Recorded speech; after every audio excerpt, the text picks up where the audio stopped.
안녕하십니까. 뉴스데스크 강원입니다. 도내에서 한 달째 코로나19 두 자릿수 확진자가 이어지는 가운데 오늘도 오후 6시 기준 19명이 추가됐습니다.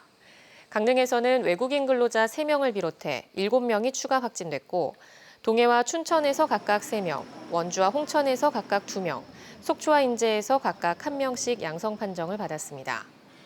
지난달 셋째 주 20%를 넘었던 타시도 확진자에 의한 확진 사례는 이번 주 들어 13.6%를 기록했습니다. 도내 누적 확진자 수는 4,659명입니다.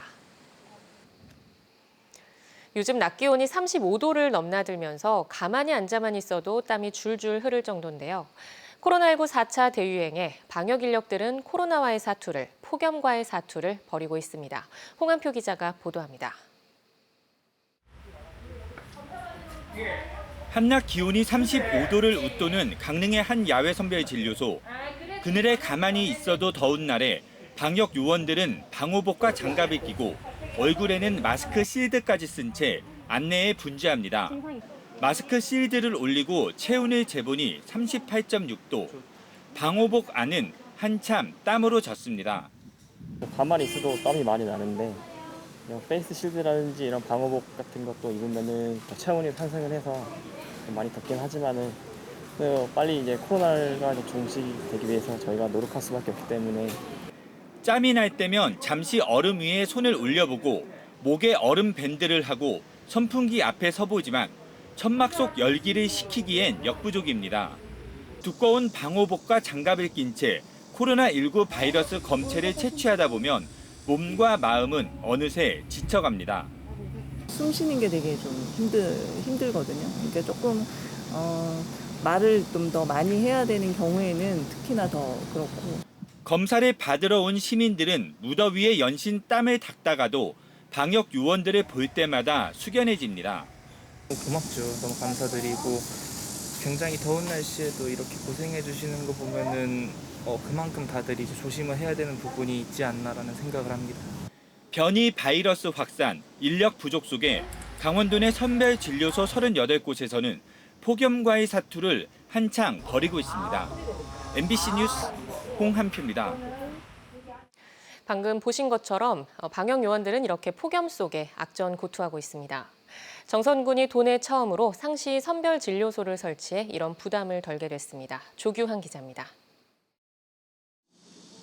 코로나19 검사를 받으려는 주민들이 선별 진료소를 찾았습니다. 30도를 넘는 폭염이지만 야외에서 대기하다 검사를 받습니다. 방문자와 종사자 모두 불편이 이만저만이 아닙니다. 정선 지역에서는 요즘 하루 100명가량이 코로나19 검사를 받는데요. 이들을 위한 상시 선별 진료소가 지어져 본격적인 운영을 시작했습니다. 선별 진료소 방문자들이 실내에서 검사 접수 절차를 밟습니다. 냉방기가 작동돼 시원한 데다 대기 좌석 사이에 가림막이 있어 방문자들의 불편이 많이 줄었습니다. 안에서 검사 받는다고 하니까 기분이 어떠세요? 확실히 밖에서 더운데 기다리는 것보다 시원한 데서 수월하게 기다리는 게 확실히 더 편해요. 내부 공기가 밖으로 빠져나가지 않도록 음압 자동 제어 시스템이 갖춰져 있어 병원균 유출 등으로 인한 감염병 전파 우려가 사라졌습니다.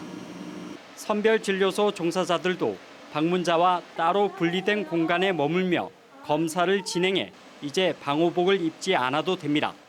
근무하면서도 상당히 걱정되는 부분이 많았었는데 이제 클린존이 있어서 이제 차단이 되니까 근무하면서도 조금 더 안심이 되게. 상시 선별 진료소는 모두 7억 원의 예산을 들여 100제곱미터 규모로 지었습니다.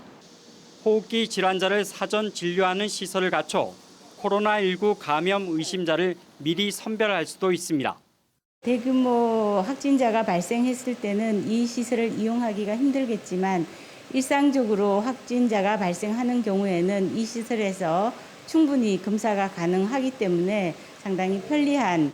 상시 선별 진료소는 코로나19 외에도 다른 감염병의 선제적 대응에 도움이 될 것으로 기대됩니다. MBC 뉴스 조규환입니다. 코로나19 방역 수칙을 위반한 채 풀파티를 벌였던 강릉의 한 호텔에 대해 강릉시가 경찰에 고발하기로 결정했습니다. 강릉시는 호텔에 어제까지 당시 풀파티에 참석한 사람들의 명단을 제출하라고 했지만 호텔 측은 당시 참여자 40여 명의 절반인 20여 명의 명단만 제출했습니다. 이에 따라 강릉시는 해당 호텔을 공무집행 방해 혐의로 경찰에 고발하기로 했습니다. 한편 해당 호텔은 한 건물에 운영업체가 2곳이어서 이번에 영업 정지를 받지 않은 업체는 110여 개 객실을 여전히 운영하고 있습니다. 강원도가 추석 전에 코로나19 백신 1차 접종률을 70%까지 끌어올리기로 했습니다. 강원도는 백신 1차 접종자가 69만 2천 명으로 전 도민 대비 44%, 접종을 모두 마친 도민도 28만 명으로 18%까지 올라섰다고 밝혔습니다. 강원도는 이달 들어 대중교통과 택배, 학원 종사자를 대상으로 한 2차 지자체 자율 접종과 55세에서 59세까지 장년층 접종이 진행 중이고 시군 필수 인력과 대학교 직원, 자원봉사자 등 3차 지자체 자율 접종 대상자 사전 예약이 어제부터 시작됐다고 덧붙였습니다. 이에 따라 9월 추석 이전까지 전 도민의 70%인 109만 명에 대한 백신 1차 접종을 마칠 계획입니다. 삼척의 한 펜션 야외 수영장에서 투숙객이 다이빙을 하다가 크게 다치는 사고가 발생했습니다. 어제 오후 6시 38분쯤 삼척시 원더급의 모 펜션 수영장에서 30대 남자 투숙객이 다이빙을 하다가 머리를 부딪히고 하반신 마비 증세를 보여 병원에서 치료를 받고 있습니다. 경찰은 일행들을 상대로 정확한 사고 경위를 조사하고 있습니다. 경찰이 강릉 유천지구 투기 의혹과 관련한 수사를 확대하고 있습니다. 강원경찰청은 앞서 LH 간부 직원이 2006년 유천지구가 개발되기 직전 농지를 매입해 투기한 의혹을 수사하면서 또 다른 투기 의심 사례를 발견해 LH 직원을 추가 입건했습니다. 이에 따라 입건된 LH 직원은 11명으로 늘었고 경찰은 추가 자료를 확보해 보강 수사를 진행하고 있다고 밝혔습니다. 운전 중 휴대전화를 사용하다 교통사고가 발생하는 일이 잦음에 따라 운전자들의 주의가 요구됩니다. 강원경찰청에 따르면 2019년부터 올해 7월까지 도내에서 운전 중 휴대전화를 사용하다가 발생한 교통사고는 모두 41건으로 1명이 숨지고 92명이 다쳤습니다. 경찰은 통화 상태에서 긴급하게 정차할 경우 음주운전을 했을 때보다 정지 거리가 더 긴 것으로 나타났다며 블루투스 이어폰 등을 사용하지 않고 통화하는 행위를 집중 단속한다고 밝혔습니다. 강원도 내 변이 바이러스가 어제 기준 228건으로 나타난 가운데 델타형이 절반을 넘는 것으로 나타났습니다. 강원도 보건당국에 따르면 변이 바이러스 검출 228건 가운데 델타형이 130건으로 57%를 차지했고 알파형은 73건으로 32%로 나타났습니다. 지역별로는 강릉이 63건으로 가장 많고 원주 42건, 홍천 34건, 춘천과 태백이 각각 21건입니다. 한편 어젯밤 10시 기준 강원도 내 코로나19 백신 1차 접종자는 44.4%인 69만 2,099명으로 나타났습니다.